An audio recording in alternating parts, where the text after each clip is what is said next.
Welcome to SFL This Week with Mike St. Green. I'm Cameron Irvine, and we got a good one tonight in the Monday Night Spectacular. It's the DC Dragons taking on the Canton Classics. But before we get there in the North Division, Mike, how was your week, and what'd you think of this week's SFL action?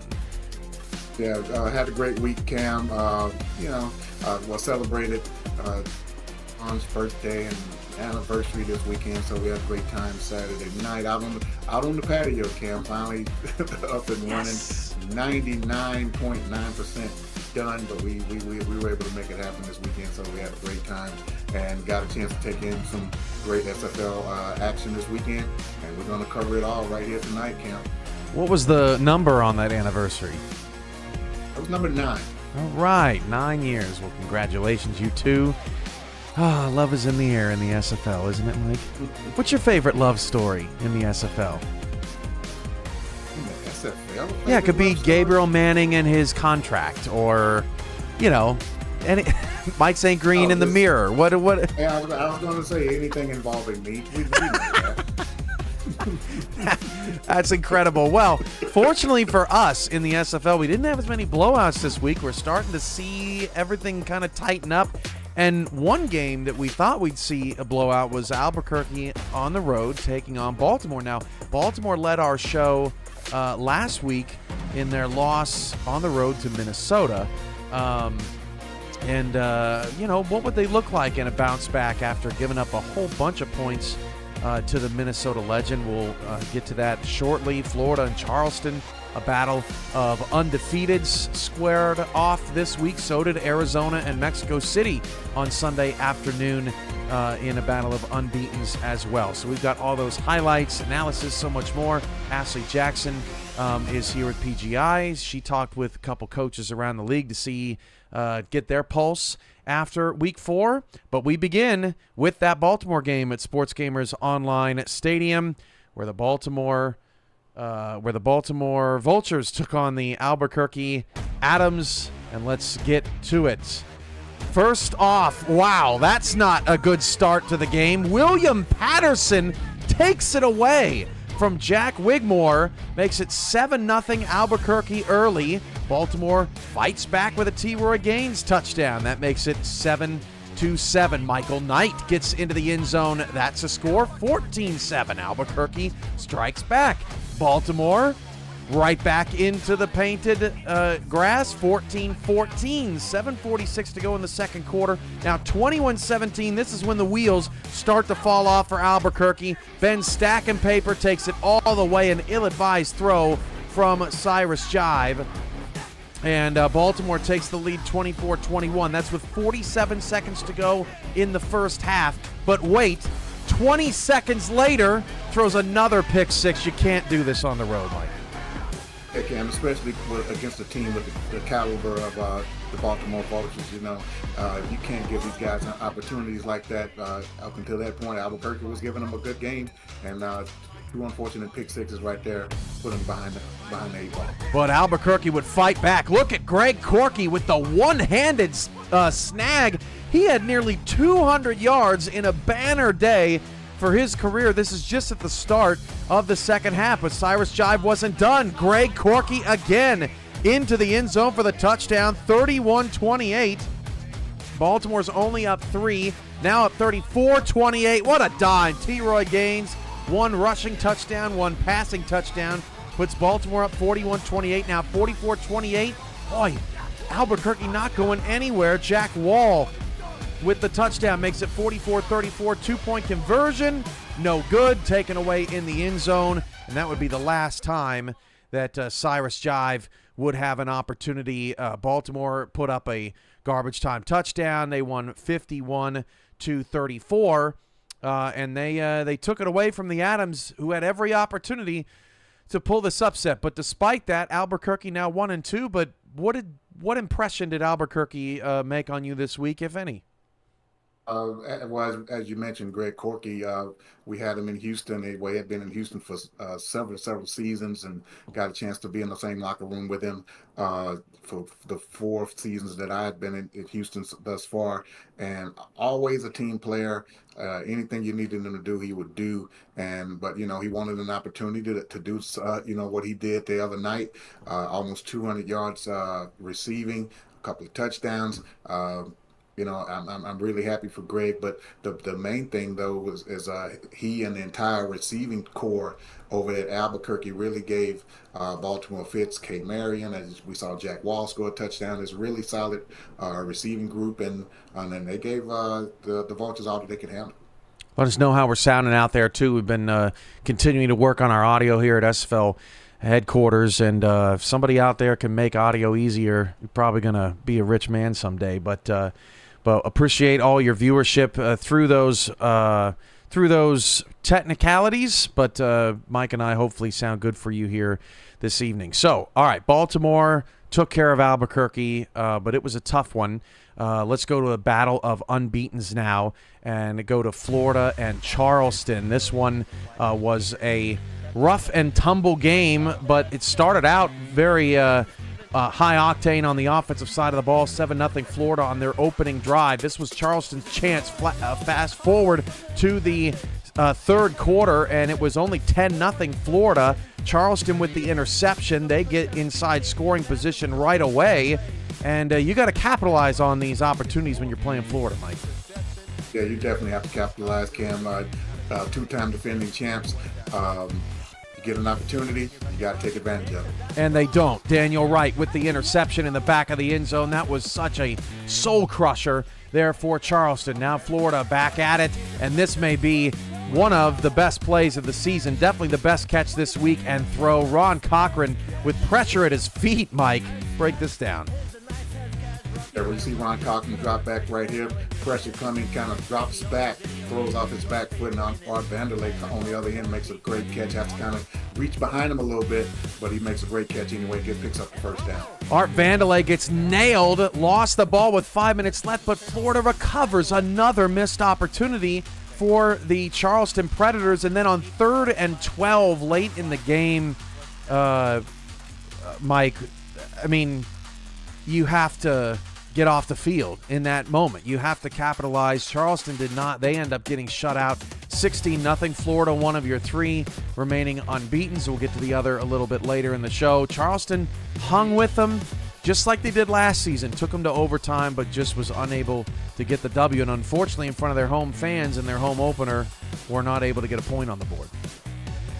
I think this game, in a weird kind of way, speaks towards how solid of a coaching staff and team the Charleston Predators actually do have to be able to compete with Florida the way that they did. Obviously coming up short, but they definitely competed, had opportunities that they kind of missed on. We saw Ian Kopak get in for a series, threw an interception. I kind of questioned, you want to get guys packages and give them opportunities. I just kind of question him being in against the defending champs. In that situation, you probably want to go with a more experienced guy, the majority of the way, but we saw him throw a pick, but it was kind of unfortunate.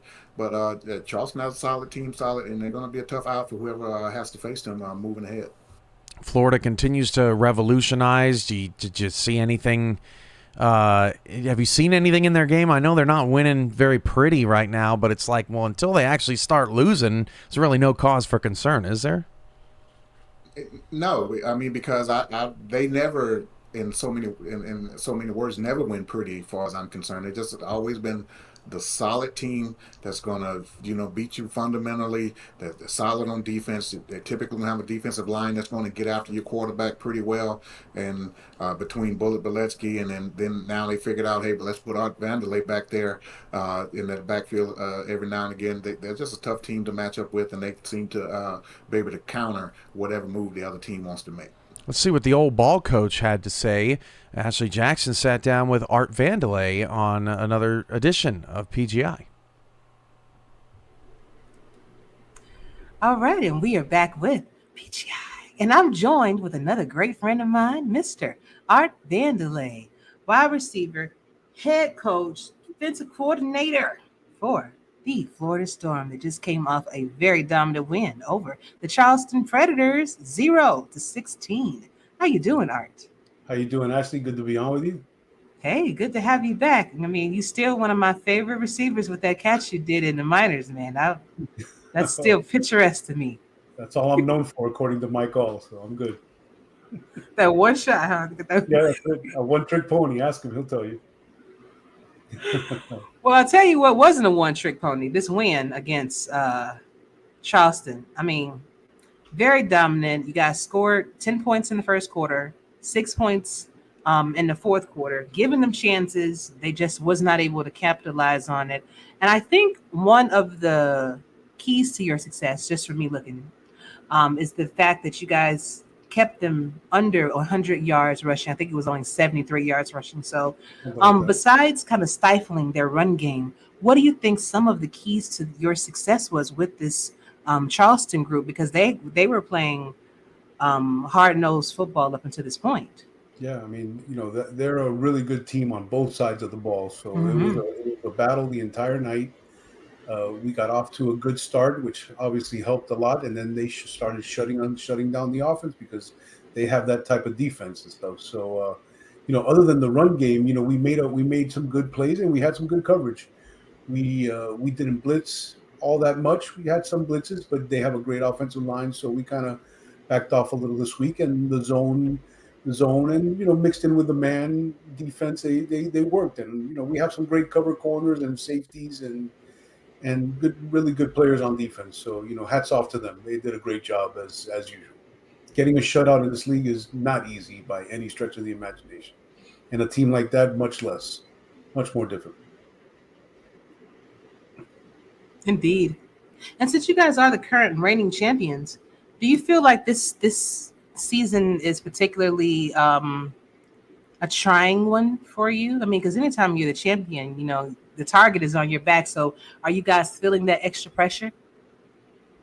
I don't think so. I think, we're a veteran coaching staff, veteran team. We know what to expect. We know that people are going to be gunning for us every week, and it's only natural. I didn't feel too good, actually, about the week that I had defensively in practice, which is interesting after getting the shutout. I wasn't really sure how it was going to play out. I was even, it was late into the playoff submission when I was still kind of playing a little bit around later than I'd like to be, but it worked out for us.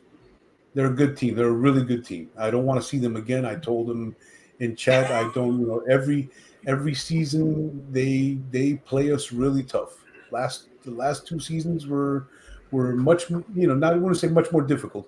They were closer games. This was, a 16-point victory, which is, but it was a close game the entire way. We got a pick in the end zone. They were about to score. It would have made the game a 10-7 game. The game would have changed at that point.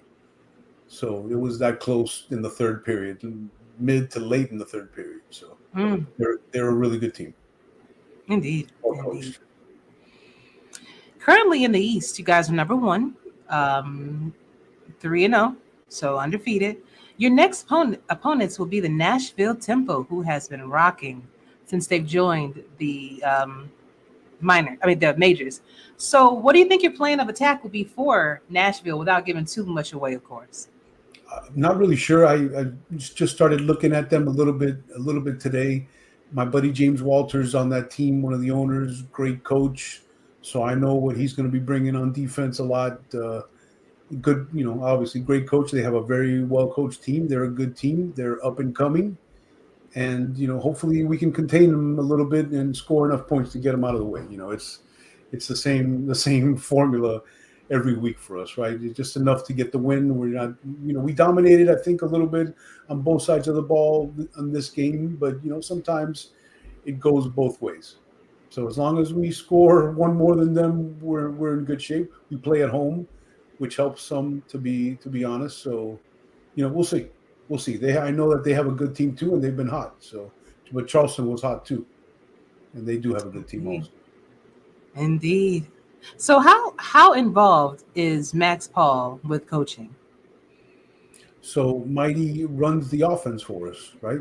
Okay. I don't do the offense. He does the offense. I do the defense. So, I'm helping him out in that sense because he used to do it all. So Right. he's the best coach in the league by far, the best to me, the best owner. But I'm sure there's others with other opinions too. But he's a mastermind, and he's great to work with. And it's funny because I was thinking about that. Actually, it's the same thing that kind of happened to me at Portland.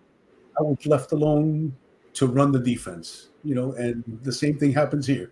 I have enough trust with my owners, with what used to be my head coach, Mel Davis, to just let let Art do his thing. And it's been working out for us. So we kind of let each other do our thing, and we come together on Friday. We do talk a little bit here and there, what you see, things like that, but we kind of each do our thing, and it's been working out for a couple seasons. Hey, I'm proud of the way we do things.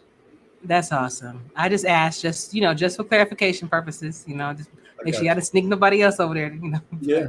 I mean, we got Chris Comasack with us, helping us Right. scouting, and he runs a lot of sims for us too, and he's a big help. Big help. Awesome. And he's been coaching for a while, so again, big help, Comasack. And we have Awesome. a great front office. I mean, we just have a really good organization, and that's all pretty much head man by Mighty, and again, mastermind. Hey, you guys are the current champions for a reason. So Proud of everybody's it. trying to be where you are. Yes. Well, thank you so much for your time, Art. I really appreciate it, and I cannot wait to see what the Storm does on the field Thank for the you, rest Ash. of the season. Congratulations on your win tonight too, and good luck the rest of the way too. We'll see each other in a couple weeks, 4, 5, 6 weeks or so. Indeed. I can't wait. It'll be fun. Indeed. Thank you so much. You too. Thank you. Great seeing you. Anytime. Good Bye-bye. seeing you too. Back to you in the booth. Thank you, Ashley. And back to the highlights. Nashville at Indianapolis, and Meliodas Manning. I hope I'm saying that right. I had to double clutch myself there, Mike, with pick number 1. Manning with pick number 2 in the first half. This is the crazy thing, Mike. He gets hurt on this play with 2:39 to go in the first quarter in a scoreless game. But wait, there's more. Late in the second quarter, look who it is. He came back and got another pick. Right before the end of the half, Nashville takes a 3-0 lead into the half. That's crazy, Mike. And Melodious Manning had a great, well, I don't know. Well, Now I'm you're going to say saying- Melodious, but anyway. But yeah, great first half for him, and he pretty much kept Indianapolis in this ball game. Luck Q, I think, is him in the chat. He said, yes, you said it right. So Meliodas Manning is what we're going with. That was a goal line stop there, which forced a field goal. This on a 3rd down and 3 forced a field goal. So it was 6-3. Now Johnny Pickler trying to make something happen in the back of the end zone, dropped. So it forces 3-6-6. Indianapolis and Nashville. And how does Ryan Roosevelt get that wide open? Crazy to me. Yeah, wide open in the middle of the field right there, Cam, was a big play in this ball game and pretty much helped Indianapolis almost seal the deal here. Rob Hunt with a catch. They're going for the touchdown to prevent Nashville from potentially beating them with a touchdown of their own. That was dangerous from Pickler, but Chris Stock could not get the interception. So it brings out Topher Kiefer for the field goal. That is good. 9-6. Indy takes the lead on a 12-play, 74-yard drive clutch from Pickler and company. Now 10 seconds left in the fourth quarter. Nashville's last shot at it. And Switch Thumper throws yet another interception. That Indy secondary is wild. And they win the game 9-6. Huge win for the Ramblers. They needed it. They were 1-2. Nashville maybe a little bit above expectation in the first couple of weeks. They'll fall to 2-1, brush themselves off. But, man, this Indianapolis secondary, Mike, might just be the best in the league.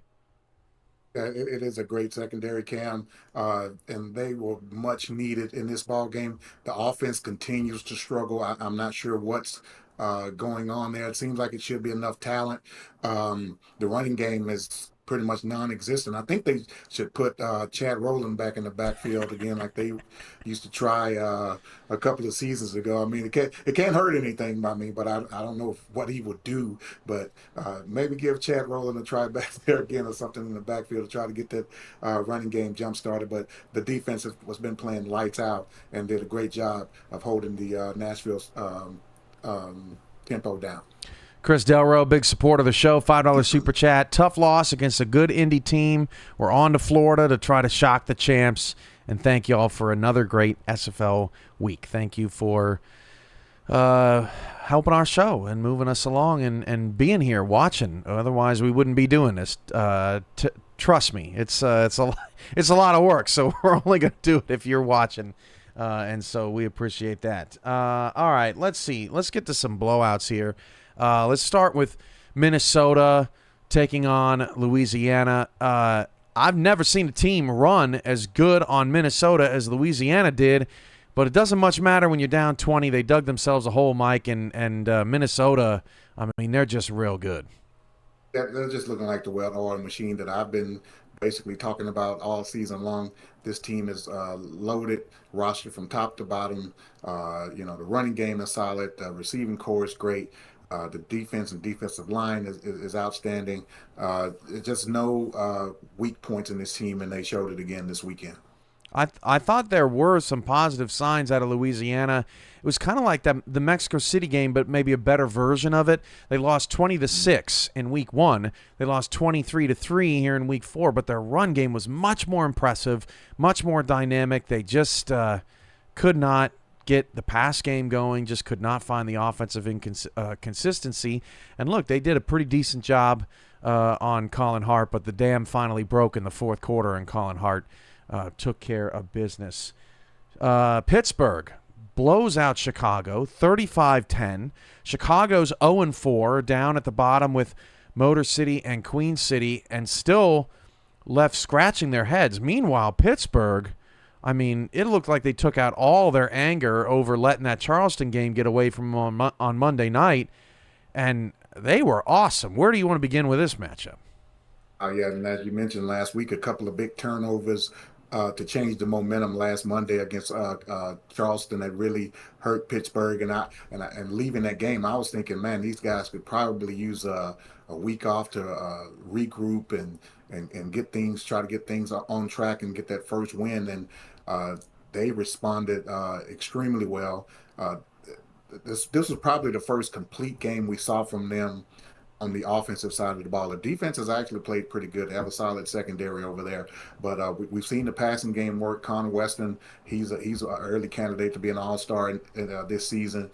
We see Lloyd start to make some catches and make some plays. But we saw BB Blitz on the running game really make some plays, and that really helped out the passing game to help keep Chicago off the field. And they did a great job. Complete win, and congratulations to Corey and Butch on their first win as a franchise. BB Blitz is one of those development players that's really starting to come in their own, really starting to look great in their development. Chicago, what do you do if you're Chicago, Mike? Because, 0-4, you got to go now. Yeah, the thing is, Cam, you don't want to play it's only so many losses before you start saying, hey, we know what the playoff cut line is. And typically it's right. It used to be around 6. Now, more often than not, it's 7 and 5, and you're on the outside looking in. So now these guys are looking at 8 games to play, and they don't have many more weeks that they can afford to take a loss. But it's 1 week at a time. You can only play one at a time. And they probably need that week off. I don't know what their schedule looks like next week, but they could probably use a week off to try to regroup, reassess, and start taking it 1 week at a time, and hopefully get 1 week win at a time to get back at least to the 500 level. Well, I know one player that's not the problem, and that's Doug Day. 21 solo tackles in the game. He was everywhere, trying basically all by himself. Mike, there was not a single player in that game that had over 10 tackles except him, who had 21. Single-handedly willing his team to try and win that game, but Pittsburgh too much. Houston, your headhunters took care of business against Denver, pulled away in the second half, 31-13. That run game was the difference. Your run game beat their run game, but we saw it in week 1 against Pittsburgh, and we saw it again against Denver. When those two running backs start going downhill, it's over. Yeah, and the only thing bad about a Houston blowout loss, the people don't get to see MSG in the highlights. But other than that, it's like always great to get a blowout. But Mike, they get to see more of your face as you talk, right? So that's good. That's a good trade-off.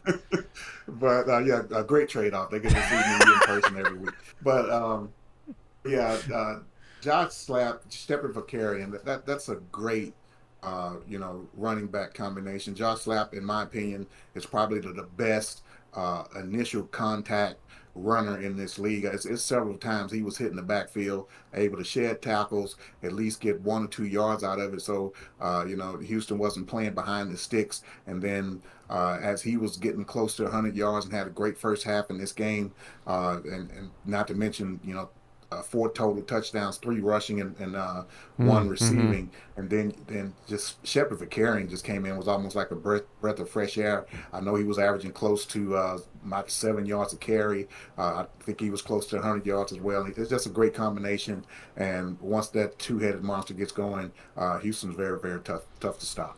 And look, Denver's a much improved team. I thought Gene Struthers had another solid outing. Bailey, struggled a little bit, but Jeff Mell, 3 picks in the last 2 weeks, holding it down on that defense. But they were just too light to handle that Houston running game up front. Let's see what your partner in crime, Damon Simeon, had to say about the victory. He sat down with Ashley Jackson on PGI.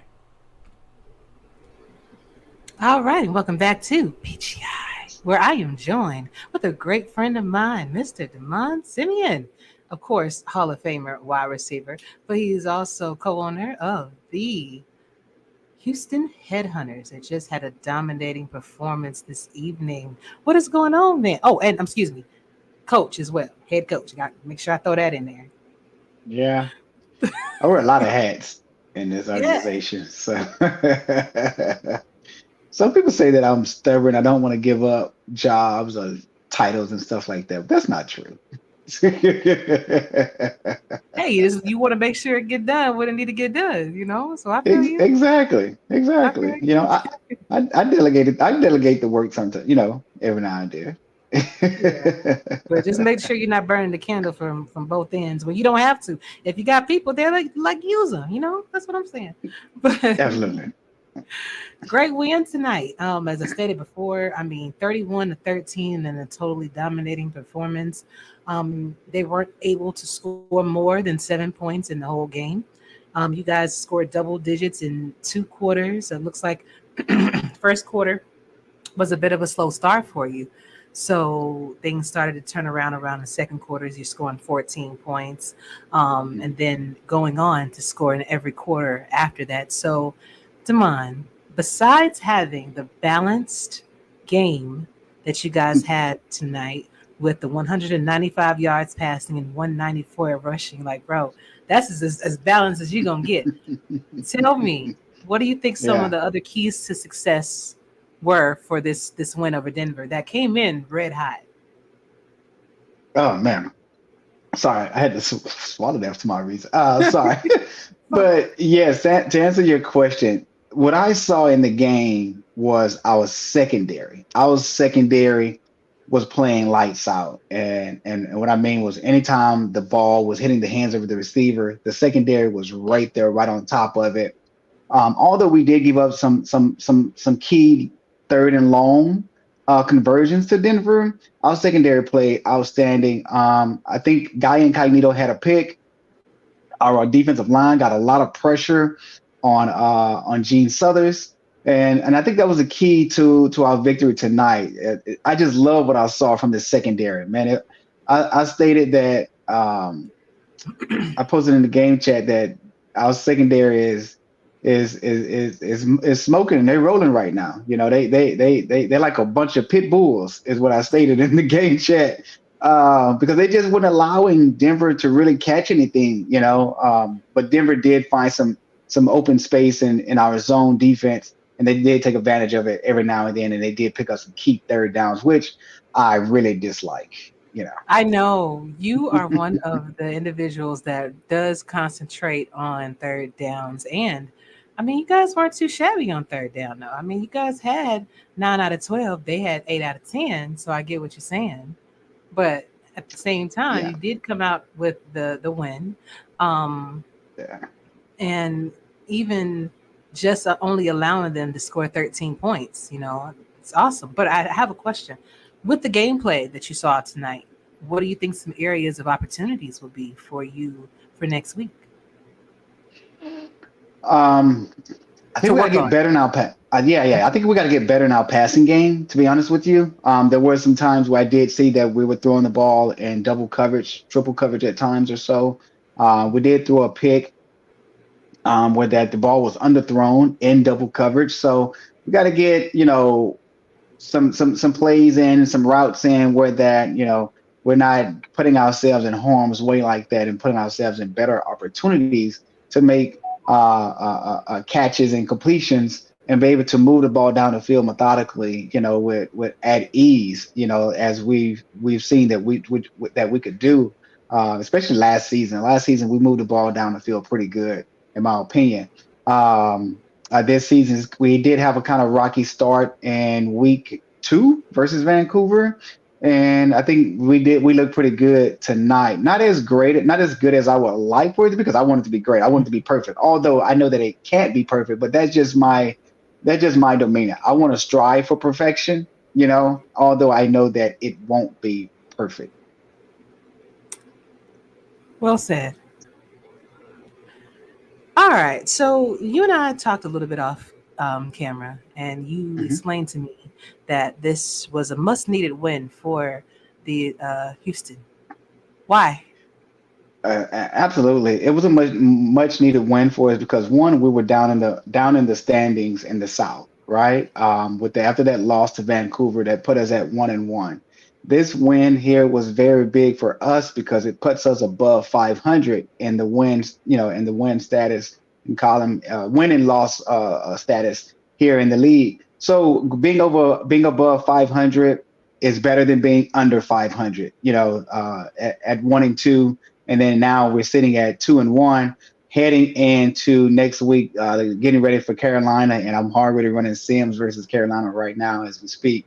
So whether we won or not, I had to put that win behind us and move on to the next opponent, because you can't dwell on that win for too long, because you got to get yourself ready for the next week. And it's a very short week.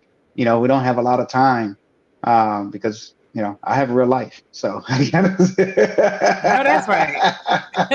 I know that's right. Well, either way, fantastic win for you guys. I'm glad that, that kind of helped put a little bit of pep in your step and everything else with that. So I wish you the best of luck, for the rest of the season, unless you're playing, who. But we'll see. I'll see you soon, brother. It would be nice to see you on the field. I'm looking forward to it. Hope we can get back on the field in the playoffs as we don't play each other this season. But I'll be looking for you guys. Yeah. Hey, be nice. It'd be nice, like a family reunion, except against each other at that moment. Exactly. But thank you so much for your time, Damon. I really appreciate it. You have a good one. All right. Take care. Peace. All right. Back to you. Thank you, Ashley. And back to the highlights. Atlanta Motor City from Friday. And look at that, Mike. An offensive touchdown for Motor City. They tie the game at 7, and they were vrooming in the first half. Phil Koss from King Jackson down to the 1-yard line. Motor City trying to take the lead just before the half. The bench loves it, fired up. 2:40 to go in the second quarter. Christopher Dean on a little draw finds a little space, and Motor City takes a 14-7 lead over Atlanta. Watch this play. BDG Hollywood concussed on 3rd and goal at the goal line. They give him the touchdown, but he's down and out. Running back injuries this week were crazy. I mean, they were all over the league. Got to get that durability up if you're a running back. He did not return in the game. Now Bryant Dynasty deep down the field. Fox Highwind, a deep play receiver on this squad, gets a 1st and goal in a tie game with 8:50 to go in the fourth quarter. Handoff to BDG's backup. They give him a touchdown, but upon further review, stopped short at the half-yard line, so they had to kick the field goal. Atlanta goes up 17-14. Fourth down. How about those guts from Motor City? They go for it. They get it. 5.5 to go in the fourth quarter, and the V8s are cooking. Next play, down 3. Handoff, Julian Gusters. Look at the big man. Ripple, he's gone, Mike. 21-17, V8s take the lead. Yeah, V8s put on a great performance, Cam. Big run right there to go ahead late in this ball game.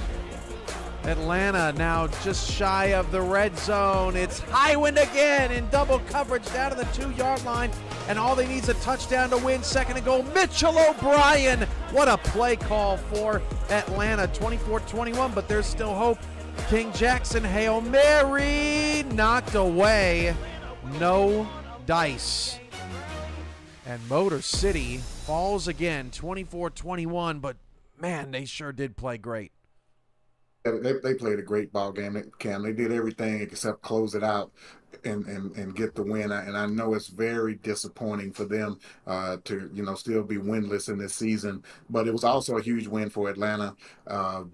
They really needed this as well. BDG going down, I know it wasn't great for them, but Fox Highwind, a great pickup for them. Made a couple of key plays, and Atlanta I think gets back to 500. Fox Highwind, big pickup for this team in the passing game in this game. He sort of takes the top off of defenses in this offense. They needed him with BDG out, and they got it. Atlanta's backfield already pretty thin. They get to 2-2. They've got wins over Albuquerque, Motor City. Not the best resume in the world, but wins are wins, and they're about a third of their way into making themselves legitimate playoff contenders. So good win for Atlanta. Now let's go to another undefeated matchup that, depending upon what kind of style of football you like, may or may not have lived up to the billing. All I know is that it was hot in Phoenix, and the players were feeling it. 114 felt like 118 at kickoff, and TJ Punk on the opening kickoff says, "You're too tired already," all the way to the end zone for the score. How does that happen, Mike?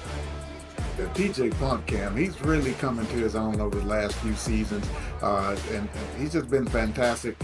How does it happen? Hey, a breakdown in the special teams. That's exactly how it happens. Hey, perfect, Mike. Speaking of breakdown in special teams, Cliff Allen misses a 38-yard field goal, surprisingly. Mexico City trying to take advantage, and Zach Hamburger with the interception. Or check that. That's not Zach.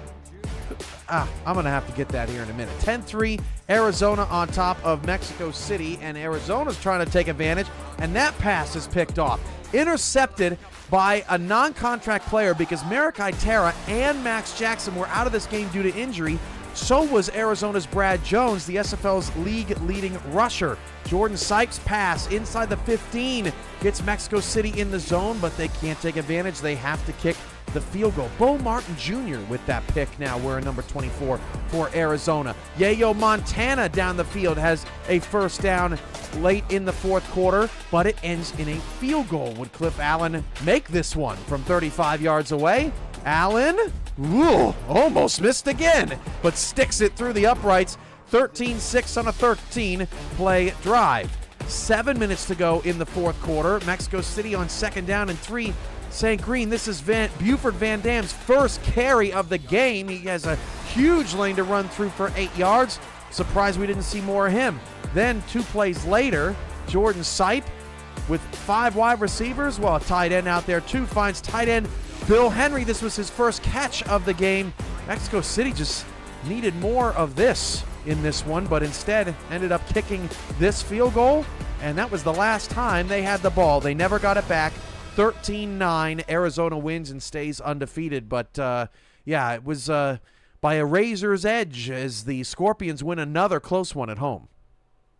Yeah, and as you mentioned before the highlight reel started, depending on what type of football you like, and that was just a knockdown, drag-out battle. Who thought going in, you see an opening kickoff from TJ Punk, that would be the only touchdown scored in that game. But both teams battle. Both teams are definitely playoff and championship and caliber teams, and we saw it all in the field the other night. We got a couple games to get to. We've got Mike St. Green's Spectaculars from Week 4. He'll mic drop us over to Haynes Vision, where we'll take a look at our matchup tonight, DC and Canton. Really excited for that one. Can't wait to see what the Dragons can cook up offensively, as they have been struggling. But first, a bit of a rush on the highlights here as we go to Bossier City for the Steamers' home opener. And that is Vin Callia from Ace Fennec with the catch right at the end of the first quarter. Goes up 7-0, and the Steamer fans loving it in Bossier City in northwest Louisiana. Deion James, this dude's a touchdown machine, Mike. Every week this guy's in the end zone. He's racked up, I think, $1 million in incentives already this season. Ace Fennec finds Vin Callia again late in the third quarter in a 10-10 tie, and really the game was never the same after this. Ace Fennec, Hunter McWaffle finds a crease inside, goes up 17-10, then Fennec with a dart to B. Robo, who got hurt earlier in the game, made it 24-10.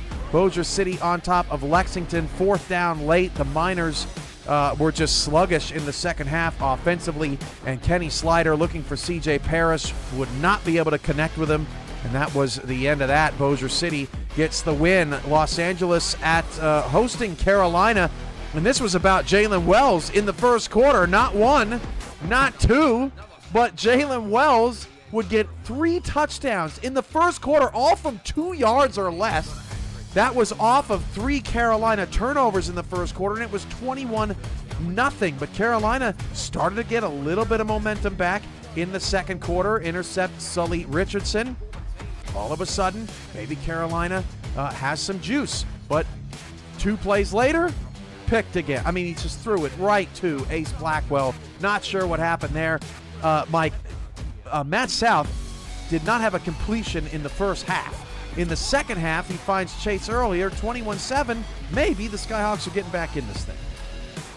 LA kind of went into the doghouse a little bit and was struggling. Carolina looked like they were going to make a little noise, and then we see a pick in the end zone right there. Yeah, it was short-lived is the point we're trying to get to. 24-10. Los Angeles gets the win, but a win's a win, and LA's off the schneid. They get to 1-3, and I think the important thing, Mike, is that they had been outscored in the second half, 64-24 in the first 3 games. They were still outscored in this one, but at least they held on for the win. So that's some marginal improvement right there. Yeah, LA is going to have to figure out how to put 2 halves together. Cam, they could easily be have 2 wins on this season already. They've struggled to put these 2 halves together. Maybe this can get them going, get them rolling to perpetuate them forward for the rest of the season. All right, and Mike, it's time for your mic drop, your Spectaculars from Week 4. What you got for us? Well, Cam, we just saw highlights of one of my Spectaculars. Jalen Wells with the little unnecessary style points with the swan dives every time he scored a touchdown. But hey, if you scored 3 of them, Cam, you can definitely swan dive into the end zone unnecessarily. So that was one of my Spectaculars of the week. And the other one, we saw him earlier, Greg Corky, huge game. Like I said, probably one of the best games of his career, close to 200 yards receiving. Can't be happier for him over at Albuquerque, finally getting a chance to be a number 1 and shine over there. But and this is really I can't go what I mentioned, Melodious Manning, 3 in the Meliodas. There we go. We came up huge in that Indianapolis game. And kept them, the tempo out of the end zone several times. Came up huge in the first half, coming off injury with a huge 3 huge interceptions of that game. But the spectacular performance of the week, and this is not biased at all, Josh Slapp, over 100 yards rushing, 4 touchdowns, and was a huge factor in Houston's win over Denver this weekend. Yeah, a rarity to see 3 players in the SFL with 3 forced turnovers or touchdowns in a single ball game, and they did it in chunks, slapped throughout the game. But Manning, 3 picks all in the first half. Jalen Wells, three touchdowns all in the first quarter. That is something that maybe a handful of players in SFL history have ever done. So, yeah, big ups to Josh Slapp and the rest of the spectacular game from Week 4. Just a quick uniform shout-out, Mike. I like what Carolina's doing with their helmets. That's the third different color helmet they've come out with this season. They're looking sharp. Anybody catch your attention? I like what Charleston did, too. They looked real good. Well, I really wasn't attracted to Charleston. Real? Okay, well, what caught your eye? Anybody? The team that wore it best this weekend to me were actually Indianapolis. Circle City. Yeah. I really like what they did with their alternates and looked great. And they looked great and played great. So there you have it. Sully Richardson in the chat, $5 super chat. I said we get better. We'll continue to get better. Hashtag New Moon. They definitely did that. All right, one of my favorite parts of the show each week. It's time for Haynes Vision. Let's start with the DC Dragons. The Dragons 1-2 to start the season. This is a big one for them. It matters to them. Kano Fortson, and really this defensive line in total, Mike, has been dominant. Yeah, this is what you see from DC week in and week out. This defense is definitely going to play well. But can they play well enough tonight to shut down this Canton running game? Obviously, it's going to remain to be seen. 2.5 sacks for Fortson. Saeed Gore, part of a linebacking core along with Jason Strongbow that's really been holding it down. 19 tackles, 8 for loss against Queen City, Mike, in that victory over the Corsairs. That is a ridiculous stat line. And here's Jason Strongbow, I mentioned, just playing great coverage here. A great coverage. You see him get out there in the flats, anticipates the pass, picks it off all the way to the end zone for a pick six. A huge play right there in that ball game. Strongbow gets the pick, and Canton's going to have to be on the lookout for him tonight. You see all these TFLs for DC. I think that's the key against Canton tonight. They cannot let Robert Johnson and Logan Lee stay ahead of the sticks. If they can figure out how to get them into second and third and long, that's always a big advantage. Shabazz Synergy, you saw his numbers there, 22 for 48 against Queen City. That's not necessarily where they want to be. He's had some interception problems. They got to get Kevin Say going tonight, too. We got to get Kevin Say going, and Synergy definitely needs to be more efficient in this ball game tonight if DC hopes to come out ahead. And my bad, that's 8 tackles for loss on the season there. Those were some season numbers. Great job by Ron Haynes showing the blocking there as well and compiling some game and season stats for us, keeping us on our toes. I didn't even see that in pre-production. Sam Harrison with this punt return. I think that's the first time halfback's ever gotten a return. It's so difficult, Mike, because of the stamina loss, but Harrison did it anyway. That's even more impressive. Yeah, that's definitely impressive, and these are the type of things you're going to need in a game against Canton. Some special teams plays, some turnovers, some things that are off schedule to help you get a win on the road against a very, very tough opponent. No doubt about that. That's a look at the DC Dragons. They'll be taking on the Canton Classics tonight, and Ron Haynes has your game plan blueprint right here on what has made Canton so special, and Kevin Brackett leads the charge, Mike, as he is the league-leading sacker. Cam, as you see him come from the middle linebacker position, virtually untouched, but it looked like he was shot out of a cannon to get to the quarterback and make a great sack and put Van Couver in a very difficult situation right there. 5 sacks in his first 3 games this season. Jabril Curse on the line, also wreaking havoc. I think it's probably Canton's most underappreciated part of their game. They win in the trenches on both sides of the ball. They definitely do, Cam. This team is, roughly a few points away from being a champion last season, and they are picking right up where they left off after kind of a rocky start, but they are really firing on all cylinders this past couple weeks. Terrence Pearson, welcome to Canton, one of the new additions to this secondary, and he's fitting right in. Pearson, 15 tackles, 4 pass deflections, and 1 interception so far this season. That is the interception right there, and he tied his Jersey namesake there when it was 26-6. Now, Scar Patterson, 62% completion rate, 4 touchdown passes. Sometimes he's not used at all. He was used plenty last week, but his connection with Al Dillapre is one of the best 1-2 punches in the league. Yeah, nice little go route. He caught him right in between the corner and the safety. Great pass by Scar. And like I said, they don't ask him to do much, but when he does it, he's pretty efficient in everything that he does. Al Dillapre always seems to be there when they need him, but you can't talk about Canton without talking about Robert Johnson, Girth Lord, Logan Lee, and the rest of this tremendous front. They run on you. They bleed the clock. It's like straight out of the 1940s. This team is more than willing to make it ugly and make it a win on the ground, rough and tumble, and they do it better than anybody in this league right now. Yeah, that Canton running game, that's the meat and potatoes of this team, and that's what they stick with, and that's what they go to, and without a doubt, these guys are best in the league at what they do. The DC Dragons, last time they played Canton in the regular season, it was on Monday night in Week 6. Now they take on Canton in Week 4. They met in the semifinals. Both those meetings didn't go the Dragons' way, and they're right back at Fatherhood Festival Field tonight trying to pull the upset. Home teams are 8-2 this week. Canton has been very good at home. Does DC get it done tonight? What do you think, Mike? What's your pick? And I'm 1-1 on the season, so should I try to make this dramatic or not? And I won't. I just don't think DC is going to have enough to slow Canton down. I think the running game and that interior offensive line is too good. The defense, they're too good. If DC, if they are going to have a chance, they are going to have to figure out a way to get Kevin Save going. Keep that that ball grinding offense of Canton's off the field. But if they can't do that, control the clock, move the ball, it's going to be a long night for DC, and I'll be saying good night probably early in the first half if they don't get things rolling. We'll get Mike St. Green's I'm going to bed. Instead of waiting for me to say come back, he just goes to sleep now. He's not here for it. You don't want the kiss of death. That's what Mike St. Green going to bed means for you. If he's out in the chat, you're out too, and it's probably good night.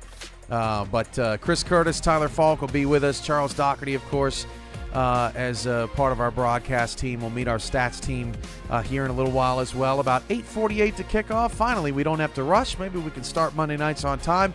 Mike, great show. Great to catch up with you every Monday, and enjoy the rest of your evening. Thanks, Cam. You and Charles have a great call. We'll see you next week. All right, man. Well, thank you all for everybody being here. Hey, next week, doubleheader on Monday. We're honoring all those that we've lost in the SFL: Matt Wilson, Rich Pratchard, Billy Ray Valentine, and Cadillac, Leonard Butler Sr. over in Louisiana. So all four of those teams will be in action tomorrow. We're hoping to put together something a little bit different, a little bit special for next week. So be on the lookout for that. But we'll be back in our regular format in a couple of weeks. Recapping and looking at Week 6, DC and Canton coming up next. This has been SFL This Week. Thanks for watching.